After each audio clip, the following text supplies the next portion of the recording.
And Shalom, Israel. Yahweh Bashem, Yahweh Shah Barakathon, Yahweh Shemalathon, Bashem, Yahweh Shah, Priest and Officer Howard Mar, ISUPK, Kentucky, under Commanding General Yohana. This is our Sunday night, What You Ain't Learning History class. We finna get into tonight. We finna get into what I like to call face-off, right? We're gonna get into the whitewashing of historical characters. All right, whitewashing of historical figures.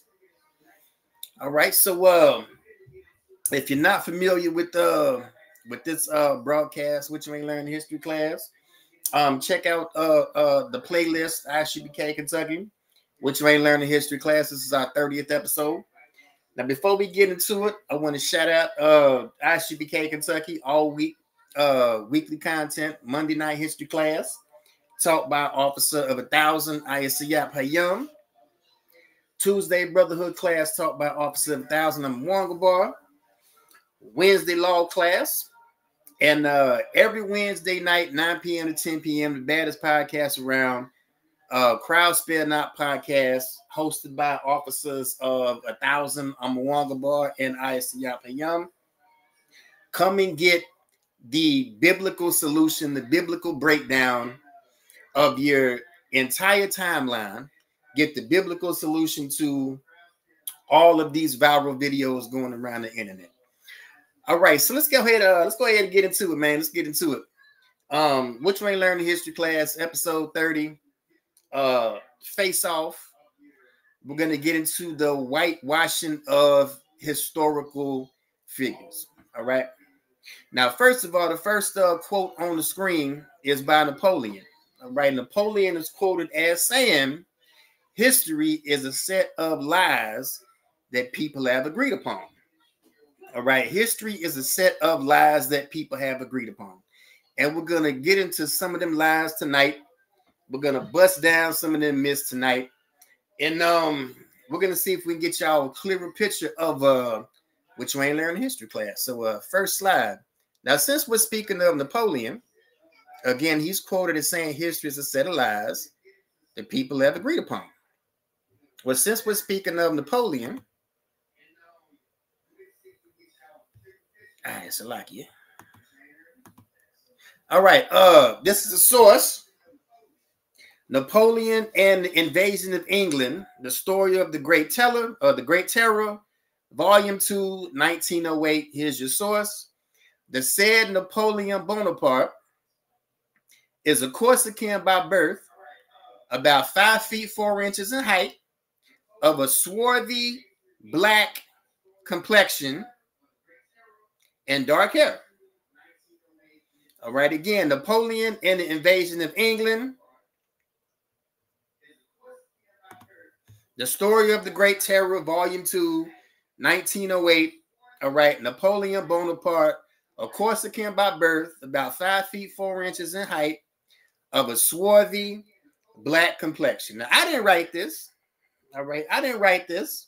But according to this source right here, Napoleon Bonaparte had a swarthy black complexion. And it repeated it because the word swarthy is an English word that means black. And we finna get into it tonight when we talk about other historical characters. All right, now again, I didn't write this. You can check the source though. All right, next slide. All right, Salakia. All right, now Saint Maurice. All right, a lot of people that's into history might have heard of the character of Saint Maurice. Right, these images and these stories of a Saint Maurice are all over Europe. All right, now if you look, I've got 4 images on the screen. They're all supposed to be of Saint Maurice. But as you can see, they're all different people. All right, they're all different people. Now, source, UCC Library. To summarize, there is little doubt but that the story of the martyrdom of Saint Maurice and the Theban Legion, which Eucharius letter has preserved, is a complete fiction. All right? The martyrdom of Saint Maurice and the Theban Legion, which Eucharius letter has preserved, is a complete fiction. Here's your source, UCC Library. So, if Saint Maurice is a fiction, who are all these people? Who are all these images that are all over Europe? Well, let's get into one of them tonight. All right, is this Saint Maurice? As you can see, even he's different than these four right here. But again, the story of Saint Maurice is a complete fiction. Here's your source. So who is this? Who is this? All right, it says the statue of a black man wearing chain mail and coat of plates from circa 1250, located in Magdeburg Cathedral in Germany. So this statue was supposed to be from the era of about 1250 of the Common Era, and is located in Magdeburg Cathedral in Germany. Now, also in the same cathedral, we have another statue of a so-called Saint Maurice. And as you can see, it's another completely different person altogether. All right, this statue here looks like Michael Jackson. All right, this statue here looks like Michael Jackson. But as you can see, it's a completely different person as this image here. But both of these statues are in the same cathedral. But they're both supposed to be Saint Maurice. But this one in particular, from 1250, all right, Magdeburg Cathedral in Germany. Now, what's significant about the year 1250? All right, there was a Holy Roman Emperor, a German Emperor, Frederick II. He was emperor in 1250. All right, now Frederick II was also a crusader, right? Participated in the Sixth Crusade and led a military expedition to recapture Jerusalem and the rest of the Holy Land. All right, now this is who they show us as Frederick II. Now, does he look like a crusader to y'all? All right, does this cat here look like a crusader to y'all?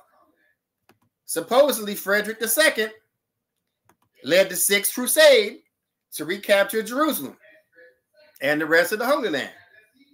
Does this look like a crusader to y'all? All right, he looks like half the LGBT person. But again, type in the chat. Does he look like a crusader to y'all? But again, Frederick II was the German emperor in 1250, the same year that this statue was carved. All right. Now, I asked which one of these two looks like a crusader knight? Which one of these two looks like they could have went to war to recapture Jerusalem, right, and recapture the Holy Land?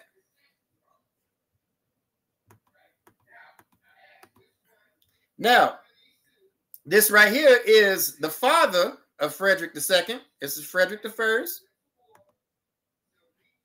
As you can see, Frederick I is a black man. So how does a so-called black man have a white son? All right, how does a so-called black man have a white son? Now, this is an image of his son right here. This is Frederick I and Frederick II in this image right here. Now, if this is Frederick II, who is this? All right, if this is Frederick II to the right, who is this? Now, to me, Looks a lot like this statue right here. Not to play lookership scholarship, all right? Not to play lookership scholarship, but to me, this statue looks a lot like the individual in this image right here. All right? Now, I didn't make this up. But again, this is what you ain't learned in history class. All right? This is what you ain't learned in history class. It's my position, since we already found out that the stories of St. Maurice are a complete fiction, all of these people have to be somebody. If the story of St. Maurice is a fiction, all of these people have to be somebody, including this one. And it's my position that this image right here is Frederick II, German emperor in 1250, and the son of Frederick I.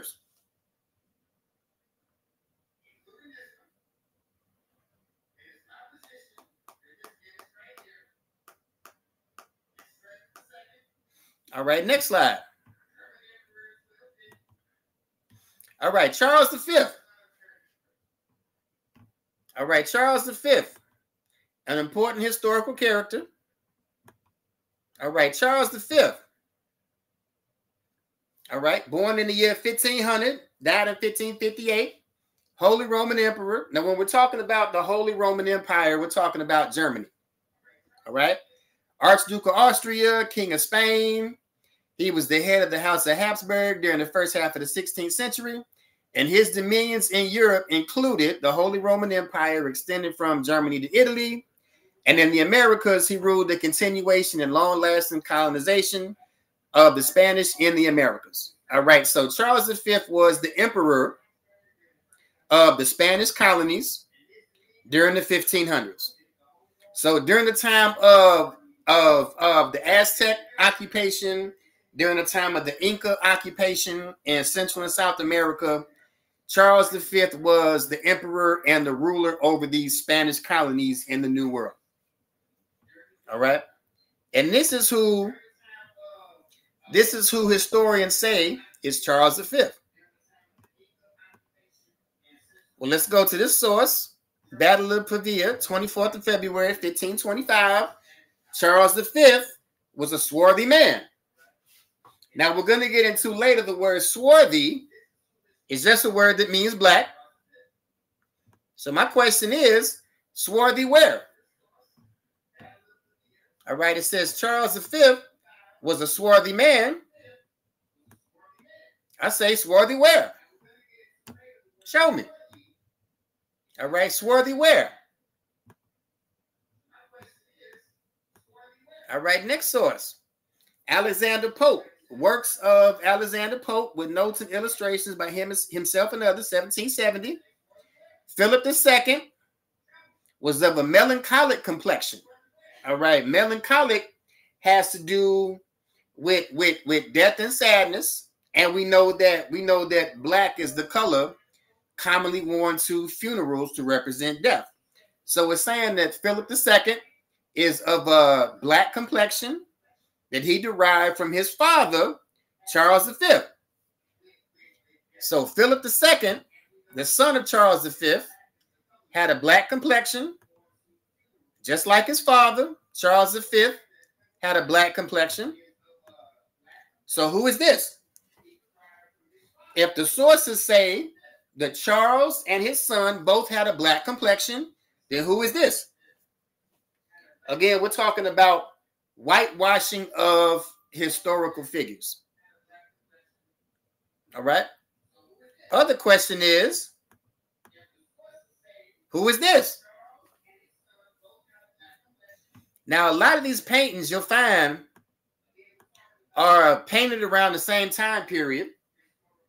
All right, supposedly by the same painter, right? By the same artist. Now, if you notice, both of these two, all right, have similar apparel, right? Both of them have the same jawline if you look at the image. But according to the sources, Charles V had a black complexion. And again, Charles V was the ruler over the Spanish Empire in the Americas during the colonization of the Aztecs and the Inca. So, if Charles V had a swarthy complexion, who is this? And again, who is this? All right, it's my position that the man in this image is the real Charles V, and this is a whitewashed image. Again, the topic of tonight's class is the whitewashing of historical figures. All right, Prince Rupert. Now, Prince Rupert is another important historical character because Prince Rupert was the individual that discovered the Gambia River. And because he discovered the Gambia River, he's responsible for opening up the transatlantic slave trade to the British Empire. All right, he discovered the Gambia River, and this opened up the transatlantic slave trade to the British Empire. All right, now, born in 1619, died in 1682, and he was the grandson of King James. Now, of course, if anybody hasn't been living under a rock and have been watching to the ISUPK, have been tuned into the ISUPK and the Commander General Yohana, you know that we teach that King James was a black man. Well, if King James was a black man, wouldn't that make his grandkids black also? Now, you want further proof? All right, Rupert was the younger son of German Prince Frederick V and his wife Elizabeth, the eldest daughter of James, the 6th of Scotland and the 1st of England. We're talking about the King James of the Bible. All right, here's your source. Memoirs of the Secret Services of John Mackey. All right, it says the Duke of Alban, son to King Charles II. He is of a black complexion. Talking about the son of King Charles. Now, why is that important? We're talking about the family of King James. All right, the son of King Charles. He is of a black complexion. All right, now Rupert and King Charles were first cousins. They were both grandsons of King James. And it says, according to the inquiry into the circumstances of the death of King Charles II, Charles II was, in popular language of the day, a tall black man. So, if King James was a black man, King Charles, one of the grandsons of King James, was a black man. Wouldn't his first cousin be black too? So again, who is this? All right, we're talking about the family of King James being black people, right? Who is this? All right, another whitewashed image. Again, we're talking about the family of King James. And he was a steward. All right, he was a steward. And we know from history that the word steward is a word that even means black. All right, the word steward or the name steward is a name that even means black. So we have another whitewashed image of the real Prince Rupert, all right, grandson of King James. And again, if King James was black, wouldn't that make King James's grandchildren black too? And we have a description of Rupert's first cousin, Charles II, being of a black complexion also. Now, again, he's an important historical figure because he was the one that discovered the Gambia River.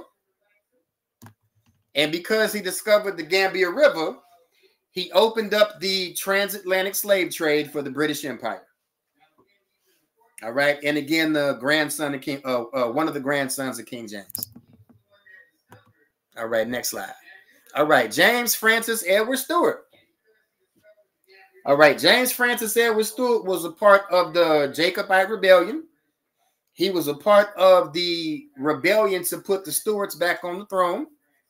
And this is what Google says James Francis Edward Stewart look like? 1688, 1766.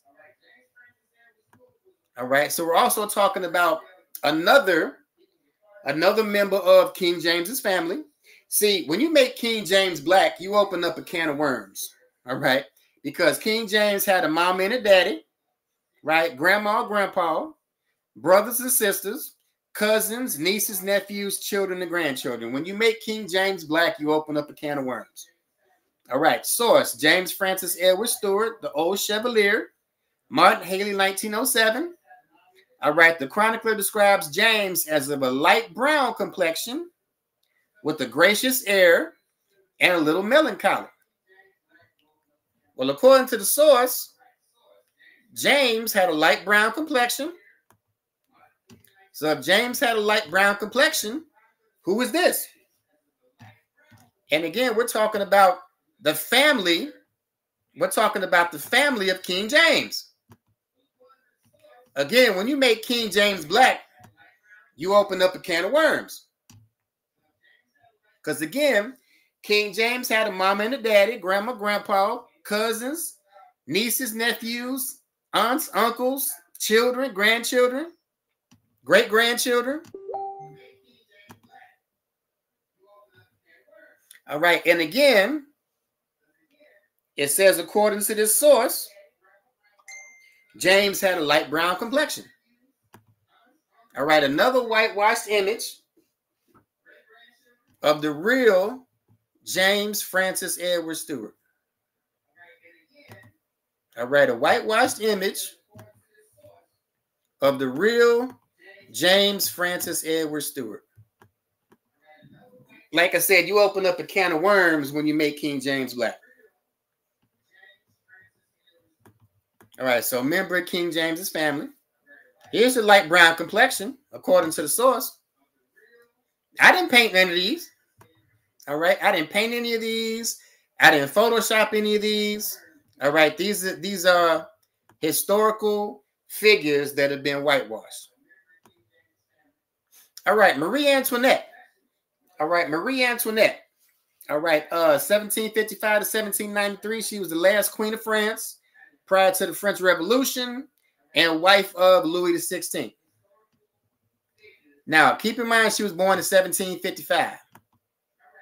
Now, this image right here was painted in 1770. All right, so if you do some math, all right, if you do 1770 minus 1755,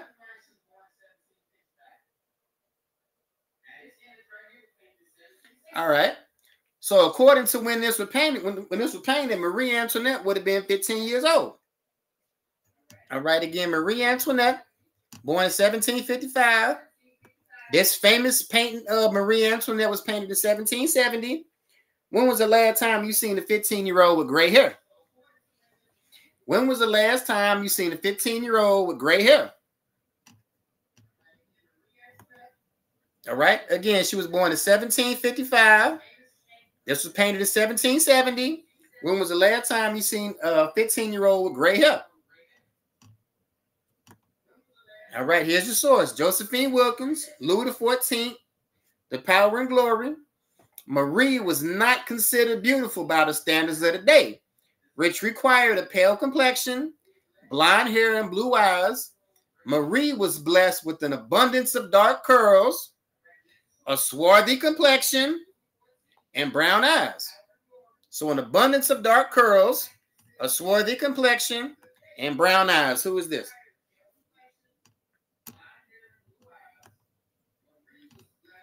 All right. Abundance of dark curls, swarthy complexion, and brown eyes. Who is this person in this painting right here? Who is this person with this gray hair that's supposed to be 15 years old? All right. So we said we were going to talk about the word swarthy. All right. Marie was blessed with an abundance of dark curls, a swarthy complexion, and brown eyes. All right. So swarthy comes from the word Schwartz. We can see right here. It says a black person. All right. The word swarthy comes from the word Schwartz, which means a black person. All right. Does this person look black to you?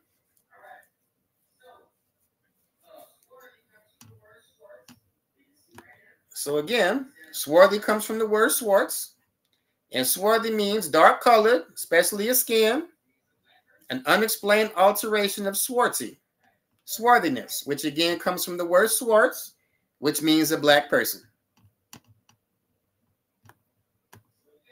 And again, Marie Antoinette, it says she was blessed with an abundance of dark curls, a swarthy complexion, and brown eyes.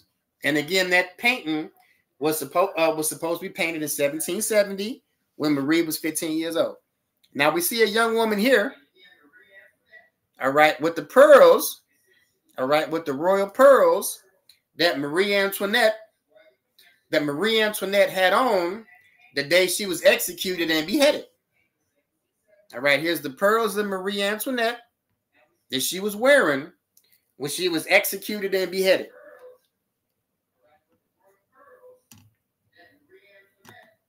All right, next source. All right, Louis XVI. Now, Louis XVI was the husband of Marie Antoinette. All right, Louis XVI was the husband of Marie Antoinette. All right, 1754 to 1793. He was the last king of France before the French Revolution.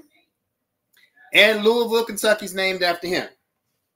All right, since we're in Louisville, Kentucky tonight, Louisville, Kentucky was named after Louis XVI. All right. Now, Louis XIV, all right, according to the sources, had arched eyebrows, aquiline nose, and a brown complexion. So Louis XIV had arched eyebrows, aquiline nose, and a brown complexion, according to the sources. All right, Louis XV, according to the sources, was the handsomest youth in France. He had a swarthy complexion. Source: the Annual Register, or a view of the history, politics, and literature of the year 1774. All right, so Louis XV had a swarthy complexion. Louis XIV had a brown complexion. But this is supposed to be Louis XVI. So Louis XIV and Louis XV were both described as having a black complexion, but somehow Louis XVI, right? Again, we're talking about we're talking about the whitewashing of historical characters.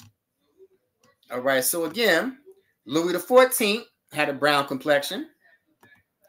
Louis XV had a swarthy complexion. It only makes sense to me that Louis XVI, the man that Louisville, Kentucky was named after, and the husband of Marie Antoinette, would also have a swarthy or a black complexion. Again, the topic of tonight's class, we're talking about the whitewashing of historical characters. All right, next slide. Let's get into the Bible real quick. All right, First Maccabees 3:48. And laid open the book of the law, wherein the heathen had sought to paint the likeness of their images. All right, the whitewashing of historical figures is in the Bible. All right, the whitewashing of historical characters is in the Bible. All right, the heathen has sought to paint the likeness of their images. The heathen had sought to paint the likeness of their images. All right, whitewashing of historical figures right there in the Bible.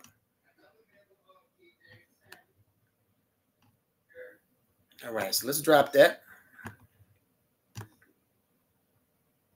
All right, next scripture, Ecclesiasticus chapter 12, verse 12. Set him not by thee, lest when he hath overthrown thee, he stand up in thy place.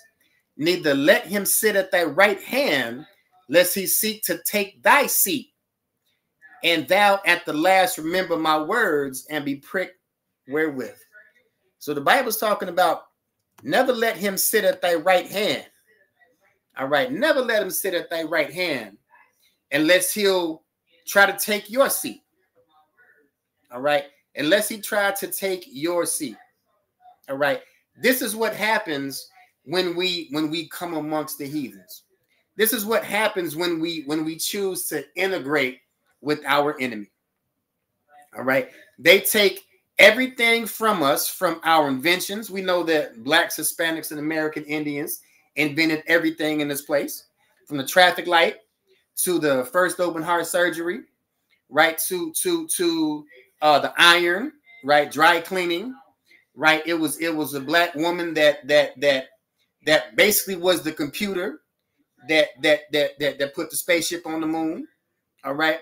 We invented everything in this place. All right. Our food culture gives food to the rest of the world. All right. And they take away our historical figures from us. All right. This is what happens when we choose to integrate with our enemy. Again, we're talking about the whitewashing of historical figures. All right. Casanova. We've all heard of Casanova. Didn't Gerald Levert do a song called Casanova? Didn't Gerald Levert do a song called Casanova? Well, according to the sources, Memoirs of Casanova, The Prince of Adventures, Volume 1, 1902. He would be a very fine man if he was not ugly. He is tall, built like Hercules, but with almost an African complexion. Where? Almost an African complexion. Where? South Africa? Right? It said almost the African complexion. Where? If anybody can point out an African complexion in this person here, can somebody point out an African complexion in this person here? All right, next source. All right, Chief Oshkosh. All right, this is an image of Chief Oshkosh, 1795 to 1858. All right, Chief Oshkosh was a leader of the Menominee Indians, right? Ruler of the Menominee Indians. This is a photo of Chief Oshkosh. But here's the statue. The statue looks like that.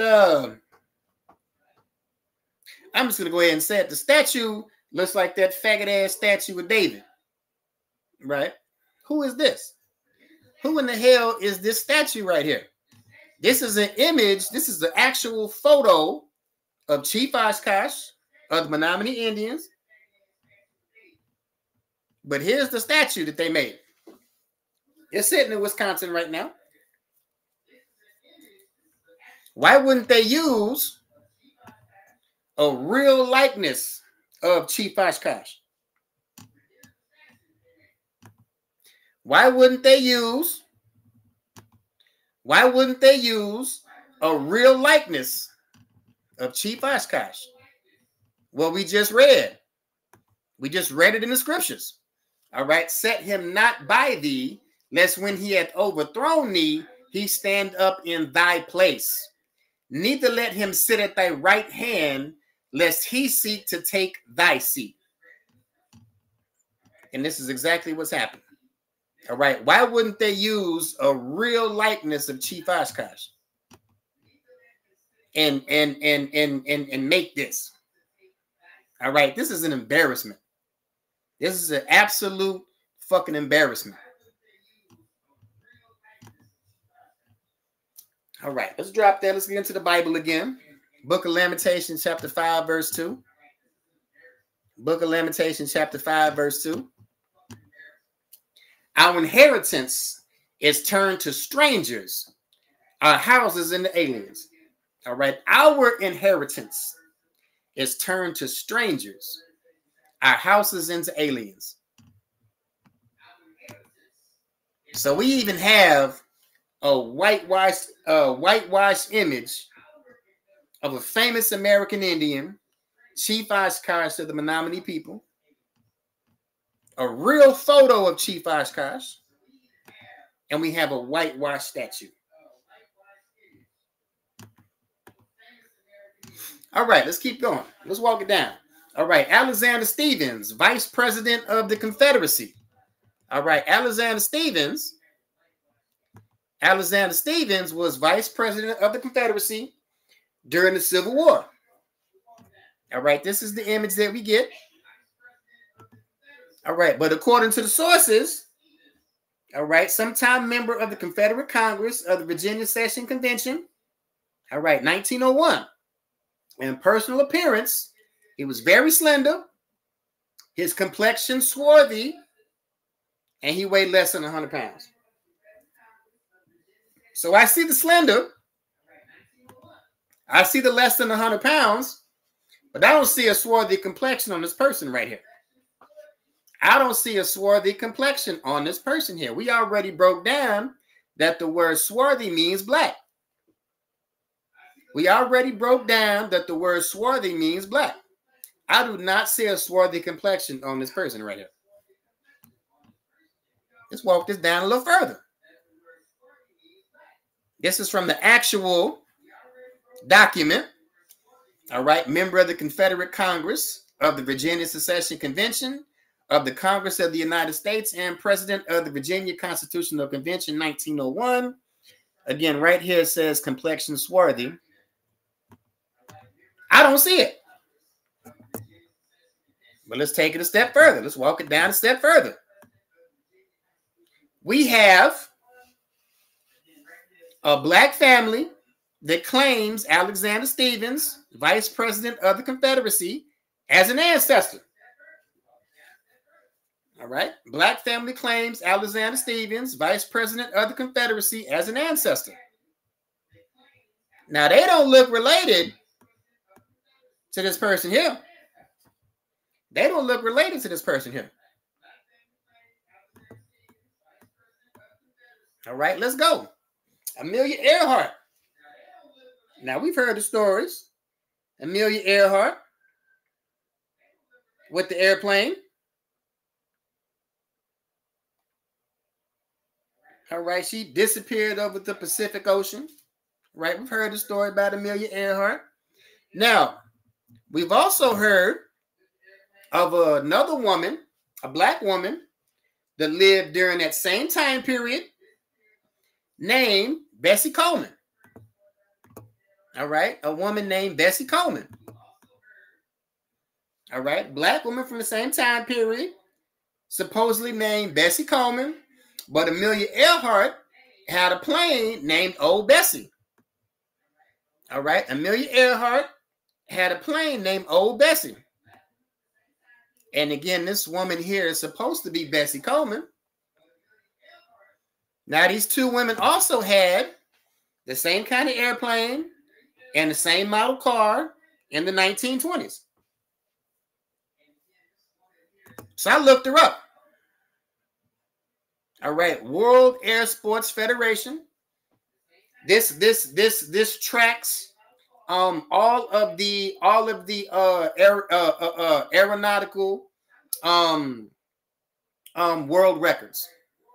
All right, type in Bessie Coleman, and she doesn't exist.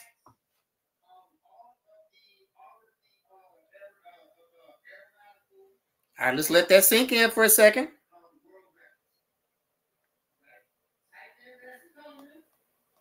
All right, type in Bessie Coleman, and she doesn't exist. All right, found in 1905, and it maintains the world records for all aeronautical activities. Type in Bessie Coleman, she doesn't exist. All right, let that sink in for a second. Let that sink in for a second.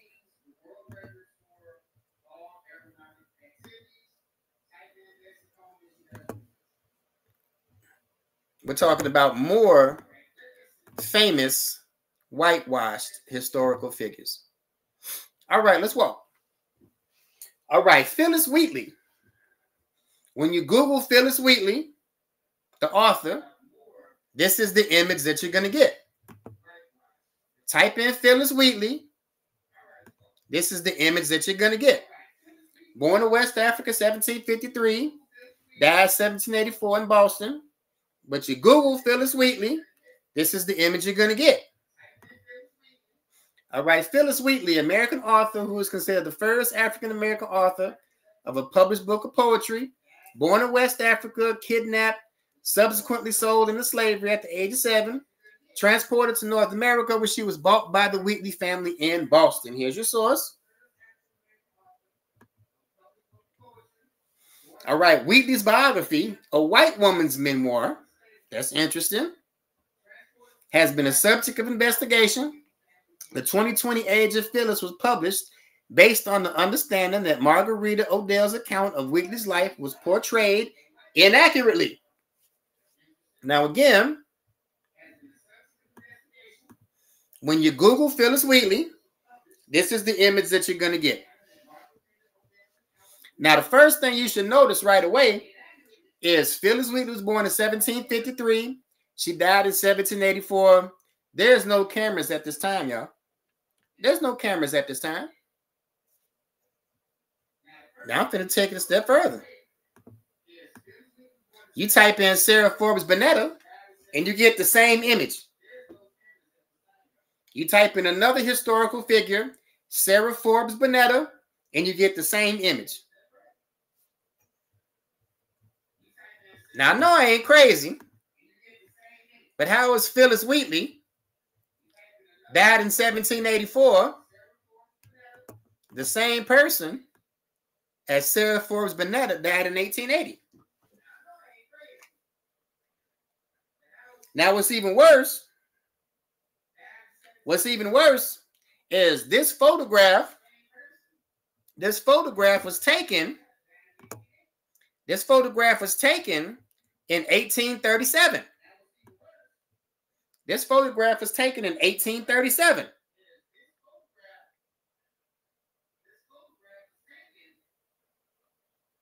All right. Does this look like a child to you? Again, this photograph was taken in 1837. Sarah Bonetta was born in 1843. How is that possible? First of all, how can two people, Phyllis Wheatley and Sarah Forbes Bonetta, have the same picture up? What kind of a mistake is this? And again, if this photograph was taken in 1837 and Sarah Forbes Bonetta was born in 1843, how can this even be a picture of her? Now, Sarah Bonetta was the goddaughter of Queen Victoria of the British Empire. All right? But again, this photograph was taken in 1837. So this can't be the goddaughter of Queen Victoria. I'll just leave y'all with that. All right, get in y'all bag. Get in y'all bag and see if y'all can find out who this woman is. I'm just going to leave it here for now. All right, Frederick Douglass. All right, this is another interesting character. Frederick Douglass. You Google Frederick Douglass. This is a picture you're going to get. 1818 to 1895. All right, Frederick Douglass. All right, after escaping slavery in Maryland, Douglass became a national leader of the abolitionist movement in Massachusetts and New York. Here's your source. All right, it says he became an abolitionist. Now, who were the abolitionists? All right, abolitionism. Opposition to slavery wasn't a new concept. Since the inception of the Atlantic slave trade, which began in the 16th century, critics voiced their disapproval of the system and the early effort to stop slavery.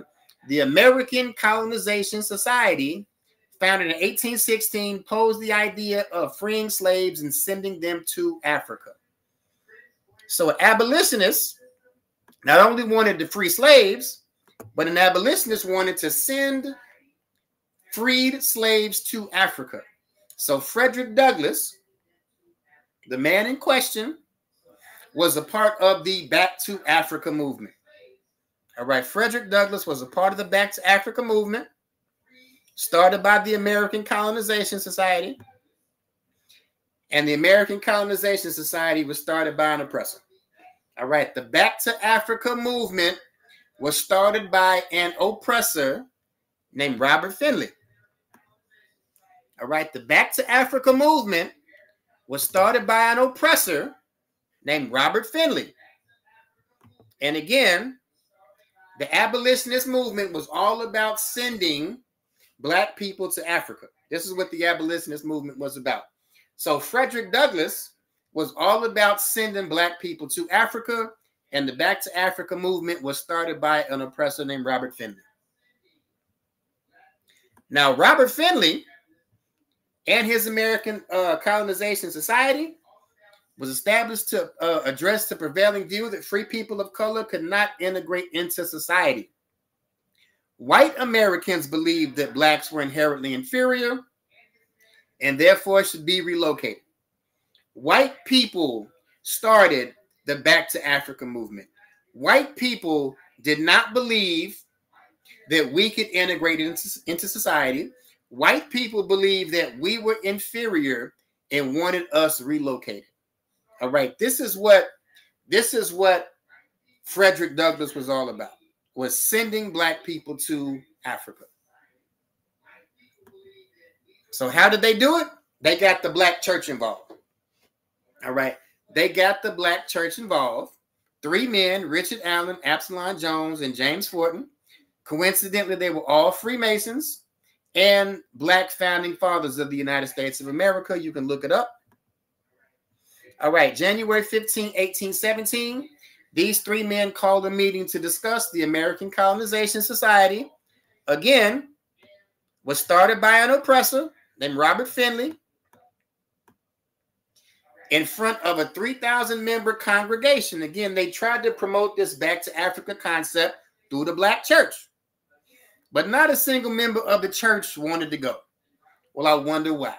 All right, we don't like bugs in our house, right? We don't like flies in our damn house. Why would you want to be relocated to the land of flies, right? We don't like bugs in our own damn house. Why would you want to move to the land of fucking flies? But again, this is what Frederick Douglass was all about in his abolitionist movement. Now, again, just like with the last character, right, Sarah Bonetta and Phyllis Wheatley, there's another person, if you type in Google, they'll give you the same face. All right, so supposedly this is Frederick Douglass. But they also use, if you, Google also says, this is Nat Turner. All right. How can this be Frederick Douglass and Nat Turner? If you Google Nat Turner, they'll give you this picture. How can this be Frederick Douglass and Nat Turner? All right. Again, this was titled Face Off and the Whitewashing of Historical Figures. How can this be Frederick Douglass and Nat Turner? How can this be Frederick Douglass and Nat Turner? It says Nat Turner was a Black American slave who led the only effective, sustained slave rebellion in U.S. history. Well, let's get into Nat Turner a little bit. And I bet you ain't learned this in history class. All right, Virginians can be found throughout Virginia. Once the communal tribal land was divided, the Nottoway were transformed under Virginia law into free Blacks. As a result, the Indians did not rush as a group to apply for their shares. Instead, the process of parceling out the land lasted several more years. In 1878, the children of Edwin Turner, the heir to Edith Turner, made the last recorded application for 575 acres. So it's saying the Nottoway Indians were transformed under Virginia law to free Blacks. And it's talking about a family here. Edwin Turner, the heir to Edith Turner. Let's find out who Edith Turner is. All right. Nottoway Indian bloodline of Edith Turner. Nottoway Indian bloodline of Edith Turner. All right. Compiled by Chief Walt Brown, tribal historian. It says here, Edith Turner, born in 1754, died in 1838. Edith Turner's probated will in the courts of Southampton County noted that she left her household goods of the Nottoway Indians by name of Edwin Turner. Now, we finna find out who Edwin Turner is here in a minute. All right. 1819 marriage license between Edith Turner and William Green listed both as free people of color. Southampton County Court marriage records. Note, Nottoway Indians were listed as free people of color on many county records up to the early 1900s, were identified as colored. All right, next slide. All right, Edith Turner. All right, Southampton County, Virginia. All right, Nottoway Indian. So who is Edith Turner? All right, Thomas Woodson. All right, Eagle Morgan. All right, Southampton County, Virginia. Who are these people? Well, Edith Turner, the Nottoway Indian, and Thomas Woodson, these were the grandparents of Nat Turner. These were the grandparents of Nat Turner. All right, Nat Turner had Nottoway Indian grandparents. If his grandparents were Indian, if his father, Thomas Turner, was an Indian, that makes Nat Turner an Indian too. All right, leader of the slave rebellion was a Nottoway Indian. Came of Nottoway Indian descent. All right, here's one of the descendants of the Turner family, Evelyn Hawkins. All right, Evelyn Hawkins, the granddaughter of Corinne Turner. Corinne Turner is the daughter of James Turner. All right. 1870 federal census, James Turner. He was 17 years old, James Turner. And it says right here, race, Indian, Native American. And he is the son of Edwin Turner. This is who the land was left to in the will by Edith Turner. This is the same Edwin Turner. This is the same Edwin Turner that Edith left her will to in Southampton County. All right, this where was it at here? This was the same 575 acres that Edith Turner left to Edwin Turner. And we see these Turners on the 1870 U.S. federal census listed as Indian/Native American. Now, I bet y'all didn't learn this in history class. All right, I bet y'all ain't learned this in history class. All right, let's keep it going.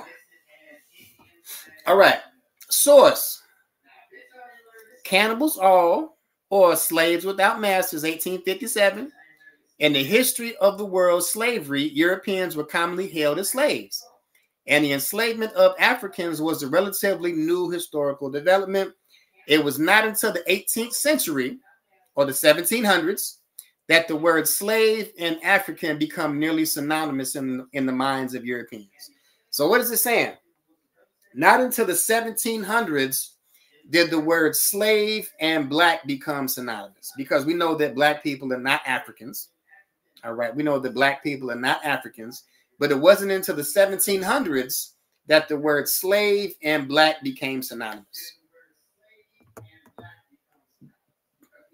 All right, here's some old images here from the Middle Ages. All right, more images from the Middle Ages. All right, slave, a person who is the chattel property of another. All right, originally Slav, so used in the secondary sense because so many Slavs sold into slavery by conquering people. All right, the word slave comes from the word Slav, a group of European people. All right, the word slave is even referring to a European person, a person of European descent. And again, it wasn't until the 1700s that the word slave becomes synonymous with black.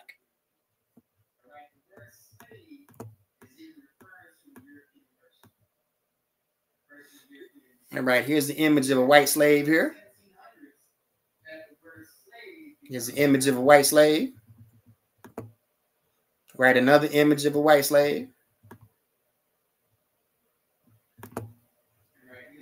And again, we didn't learn none of this in history class. We didn't learn none of this in school. All right, let's drop that and go to the Bible. All right, the book of Genesis, chapter 25, verse 23. And the Lord said unto her, 2 nations are in thy womb, and 2 manner of people shall be separated from thy bowels. And the one people shall be stronger than the other people, and the elder shall serve the younger. Now, the elder in this scripture is talking about Esau, and the younger is talking about Jacob. Now, we know that Esau is the so-called white race, and Jacob is the progenitor of so-called Blacks, Hispanics, and North American Indians. And it says that the elder shall serve the younger. All right, Esau is going to serve Jacob.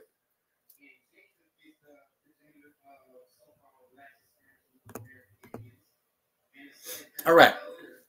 Now this is an image in Galveston. This is an image from Galveston. All right, the Juneteenth Legacy Project. Juneteenth Legacy Project, since we're finna go into the celebration of Juneteenth. All right, Middle Passage, Galveston, Texas. This marker commemorates enslaved Africans in Galveston during the late 18th century and early 19th century, as well as those who perished during the transatlantic slave trade known as the Middle Passage. All right, this is for all y'all nutcases to say the transatlantic slave trade never happened. But if you look at the far left of the mural in Galveston, you see the origin of the slave trade. You see a Moor. You see the black Moor with the fez on. You see the origin of the slave trade in this mural in Galveston, in this Juneteenth mural in Galveston. You see a black Moor. You see a Moorish slave trader.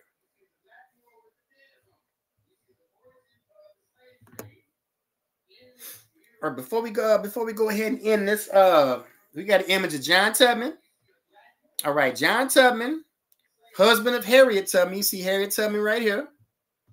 This is John Tubman. John Tubman, husband of Harriet Tubman. All right, 1860 Federal Census slave schedule, John Tubman. All right, Dorchester, Maryland. All right, this is the same John Tubman that was married to Harriet Tubman. And this is the slave schedule. According to this slave schedule, John Tubman was a slave owner. The husband of Harriet Tubman was a slave owner. It's no wonder he didn't want to go with her. All right, the husband of Harriet Tubman was a slave owner. It's right here in the 1860 Federal Census slave schedule. The husband of Harriet Tubman was a slave owner.